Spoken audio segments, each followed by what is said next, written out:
Bonjour à tout le monde, frères et sœurs. Que le Seigneur vous bénisse encore aujourd'hui. Voilà, aujourd'hui nous allons encore partager l'évangile qui est proclamé, on fait bien, dans tout le monde entier aujourd'hui. Alors c'est l'évangile selon Saint Jean au chapitre 14. Que votre cœur ne soit pas bouleversé. Vous croyez en Dieu, croyez aussi en moi. Dans la maison de mon Père, il y a de nombreuses demeures. Sinon, vous aurais-je dit, je pars vous préparer une place. Quand je serai parti vous préparer une place, je reviendrai et je vous emmènerai auprès de moi, afin que là où je suis, vous soyez vous aussi. Pour aller où je vais, vous savez le chemin. Thomas lui dit, Seigneur, nous ne savons pas où tu vas. Comment pourrions-nous savoir le chemin? Jésus lui répondit, moi je suis le chemin, la vérité et la vie. Personne ne va vers le Père sans passer par moi. Amen, Seigneur Jésus. Béni sois-tu, Seigneur. Voilà, frères et sœurs, aujourd'hui dans ce passage de l'Évangile, je pense qu'il y a pour moi 3 points à retenir. C'est en premier quand Jésus nous dit qu'il faut croire. Vous croyez en Dieu, croyez aussi en moi. Et c'est ça aussi la foi, frères et sœurs.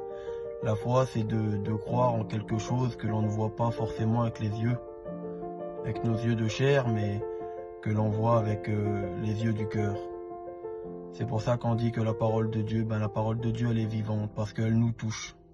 On ne la voit pas physiquement, mais elle nous touche le cœur, et c'est pour cela qu'on croit, frères et sœurs.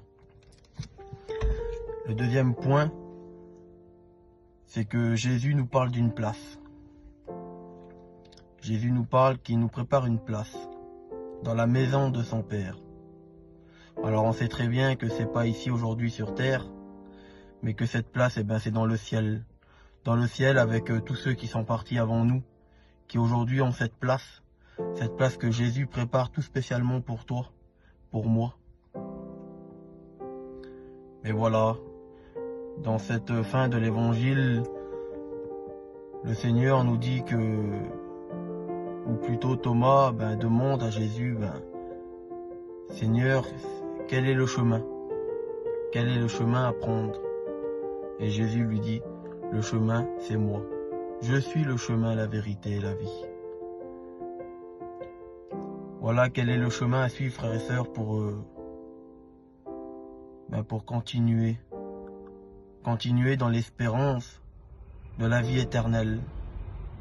Rappelez-vous, dans Jean chapitre 6, à la fin de l'évangile de Jean chapitre 6, beaucoup de disciples se détournèrent de Jésus. Beaucoup de disciples l'ont arrêté de l'accompagner. Et Jésus pose cette question aux 12, et il leur dit, et vous, voulez-vous partir vous aussi? Et là, Pierre, qu'est-ce qu'il répond Pierre à Jésus? Il lui dit, Seigneur, à qui irions-nous? Tu as les paroles de la vie éternelle. À qui irions-nous, Seigneur Jésus? Oui, c'est vraiment lui le chemin, la vérité et la vie.